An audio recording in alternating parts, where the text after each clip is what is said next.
Foto ini saja, foto ini. Foto ini pernah lihat? Bukunya sih apa tidak, tapi Fotonya ini siapa nih? ya kalau di apa di medsos pernah.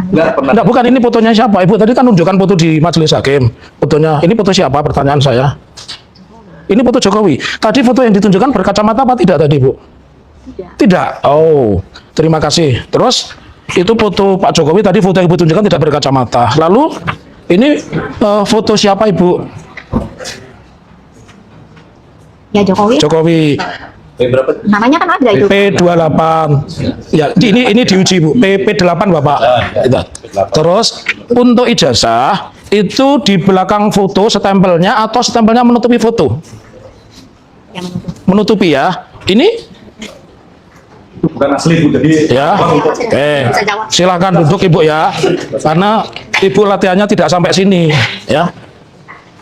Ibu latihannya tidak sampai sini, makanya saya tadi pertanyaannya tidak langsung ke KKN, Bu, tapi sudah kami siapkan pertanyaannya banyak ya. Terus saksi jadi menjawab yang tahu ya. Ya. Jangan yang tidak tahu jawab. Ya. Yang tidak pernah lihat jawab. Ya. Pernah lihat saja. Ya. Ya jangan memaksakan. Ya, ya. Silakan. Saya lanjutkan kembali. Ibu pada saat KKN sekamar dengan siapa? Johanna. Kalau Pak Joko Widodo sekamar dengan siapa? Eko ya Bu ya. Eko. Iya. Baik. Terus yang paling khas dari Desa Ketuyan itu apa, Bu? Yang paling khas yang membuat teringat, saya masih teringat desa saya KKN, Bu, ya. Yang khas itu apa? Desa dari Ketuyan itu, Ibu. Kalau yang saya ketahui itu ya para penduduknya selain bertani, mereka juga itu membuat gula merah. Ya. Gula merah, ya. Yang dimasak sendiri. Ya, terus pertanyaan saya selanjutnya, waktu acara pisahan itu adakah acara musik ya Bu ya? Iya. Itu pakai gitar listrik atau? Gitar listrik. Gitar listrik? Iya. Ya. Tadi Ibu mengatakan tahun 85 belum ada listrik. Ya. Ya, enggak. Itu pakai gitar listrik, itu colokannya di mana ya Bu? Sebenarnya sih ya gampang banget Pak. Oh, gampang ya Bu ya? Gimana? Ya, ya. Yang saya ketahui adalah selain menjabat sebagai kepala desa, Ya. Pak Jentu Abdul Wahab itu adalah seorang pengusaha penggilingan padi, Padi, ya. soekan beras ya. Ya. Berarti beliau adalah seorang yang mampu secara ekonomi. Ya. Tentunya juga pastilah beliau itu mempunyai genset atau generator. Itu ingatan Ibu. Dipakai Ya. untuk Saya, sumber tenaga oke, listrik. iya ya. Terus itu dipakai sumber tenaga listrik untuk musik saja atau untuk penerangan? Ya termasuk juga penerangan, tetapi untuk itu dipakai sesekali saja, gitu. Tidak terus-terusan kalau tiap harinya. Ya contohnya begini Pak, di pendopo, di belakang pendopo itu kan ada sebuah ruangan tempat berkumpul ataukah ya rapat-rapat lah begitulah, meeting lah, sekarang tuh bilangnya gitu ya. Setiap malam minggu itu selalu ada nobar Pak, nonton bareng film malam minggu dari TVRI. Bukan Barcelona ya Bu, bukan ya? Kan Ya. itu yang apa, yang film-film apa, yang susah misalnya, terus terus bintang-bintang film teknologi gitu. Pertanyaan saya simpel untuk mengkonklusi Ibu ini benar apa enggak? Ada nggak dokumennya? Kalau nobar itu pasti bangga, ada dokumennya, ada fotonya, ada nggak? Atau itu hanya ingatan Ibu saja? Ya selain ingatan, saya bilang tadi kan, kegiatan KKN saya itu berhubung saya bawa USPER, juga difoto begitu, tapi sayangnya rumah saya itu kan di daerah banjir, di daerah. Mohon maaf Bu, cukup di situ saja. Pertanyaannya simpel. Yang saat ini Ibu hadir di depan sidang, ada nggak dokumen yang menunjukkan ada foto entah temannya Ibu atau apa, bahwa di situ ada genset, ya? Karena pertanyaan saya berlanjut ketika Ibu mengatakan itu, pertanyaan saya berlanjut, ya? Ada nggak dokumentasi atau hanya ingatan Ibu? Kalau ingatan ya boleh-boleh saja, karena di pengadilan kan orang menerangkan yang dialami, dia ingat, dia ketahui, Ibu.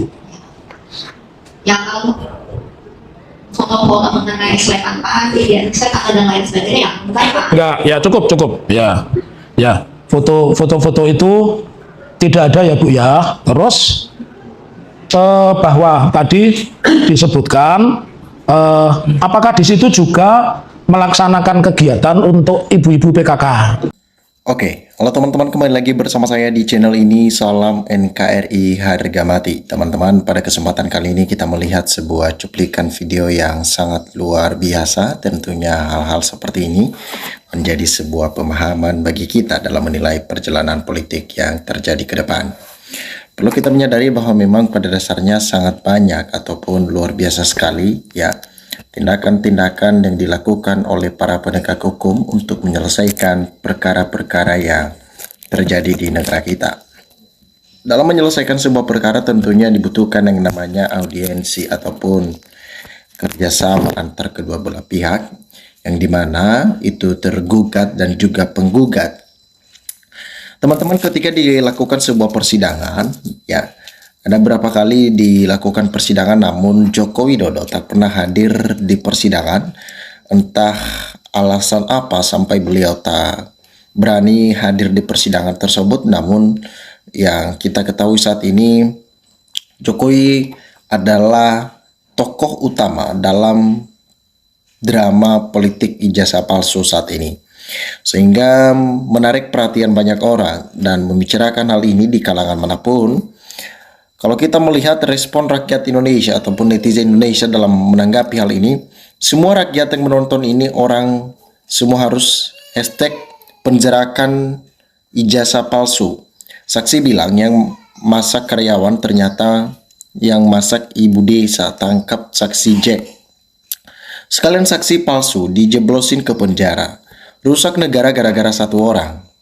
Kasus ijazah palsu menunjukkan negara bobrok dalam aparatnya. Aparat penegak hukum yang tak mampu untuk menegakkan keadilan dan memberikan sebuah peraturan-peraturan sesuai dengan porosnya, sehingga membentuk suatu tindakan-tindakan yang sembrono. Saya suka dengan statement Pak Taufik yang bilang ibu ini latihannya kurang-kurang. Nah, teman-teman, saksi bohong terancam 7 tahun penjara. Nah, mereka-mereka yang telah membela suatu kebohongan, yang membela Jokowi dalam hal ini tentunya itu telah diintervensi dari gerakan-gerakan berbagai macam pihak. Harusnya agar saksi tidak berani memberikan keterangan palsu sebelum sidang dikasih tahu. Kalau saksi memberikan keterangan palsu dapat dikenakan hukuman, sehingga tidak lagi terjadi seperti waktu pengadilan Bambang Tri dan Gus Nur. Dan nampaknya Kodok Buduk ini mau mengulang sukses dulu dengan mentersangkakan RRT dan sempalan TPUA, sekalian tes ombak terhadap rakyat penduduknya termasuk TNI, Polri, Jaksa, Hakim, KPK dan DPR. Masih setia tidak? Dan bagi yang bukan pendukung Kodok Buduk ya, masih berani tidak untuk terus bersuara. Nah, itulah dia tes ombak yang selalu dimainkan oleh mereka-mereka ini yang memang jadi babunya Joko Widodo. Ijazah ini sebenarnya kalau dinyatakan, makanya rakyat mengatakan bahwa ini ijazah palsu, karena Jokowi tak berani menunjukkan ijazah itu. Cuman omongan doang, artinya tidak bisa dipegang omongan itu ataupun tidak bisa menentukan keabsahan dan kepalsuan. Tetapi dengan buktilah di situ akan menentukan bagaimana kebenaran dari isu-isu ini. Ngibu lagi. Mudah-mudahan para saksi termul sampah juga terkena otomonium gara-gara ngibul persis sama junjungannya. Musuh kebohongan, apalagi yang berbohong punya kuasa. Saksi yang berbohong harus kena sanksi hukum biar kapok. Izin kebohongan ditutupi kedustaan akan terasa rumit dan aneh. Ingat, duit bisa merubah sikap seseorang. Pengacara yang mudah emosi biasanya menutupi kebohongan itu. Saksi pembohong tambah banyak, maka dosa-dosa yang menyuruh berbohong sudah tidak akan ada ampunan lagi kalau tidak bertobat. Ngerti? Itulah yang mestinya harus mereka pahami bersama-sama. Pak Hakim, tolong Pergunakan mata hati biar peka terhadap kebohongan para saksi. Sertakan psikologi di dalam sidang untuk mengamati kebohongan yang terstruktur ini. Supaya tidak ada lagi yang namanya ya keputusan-keputusan yang diintervensi ataupun terintimidasi sebuah kebenaran. Setidaknya saksi-saksi yang dihadirkan harusnya menunjukkan ijazah aslinya agar ada pembanding dengan ijazah Mulyono. Kan saksi ngaku teman kuliah Mulyono. Jadi mereka harus memberikan sebuah bukti yang memang benar-benar kuat dan valid dan layak dijadikan sebuah bahan percobaan di sana. Saksi Dungu ini punya termol 11-12. Sama pemimpinnya, tangkap penjarakan supaya menjadi pembelajaran ke depan. Buat anak-anak bangsa. Kalau ibu jawabannya bagus, nanti angkat jadi termol. Tolong Pak Hakim, Anda wakil Tuhan untuk mengadili manusia di dunia. Kalau ada kebohongan harus ditindaklanjuti. Ya, Hakim terus berani menghadirkan ijazah Jokowi yang disita polisi karena justru peradilan ini levelnya lebih tinggi dari polisi. Nah, memang itulah yang terjadi, teman-teman. Silakan berikan tanggapan teman-teman. Apa yang teman-teman tahu dan ketahui, sampaikan di dalam kolom komentar ini, sehingga kita dapat bertukar pikiran antar satu dengan yang lain lewat kolom komentar ini. Terima kasih teman-teman. Salam NKRI harga mati.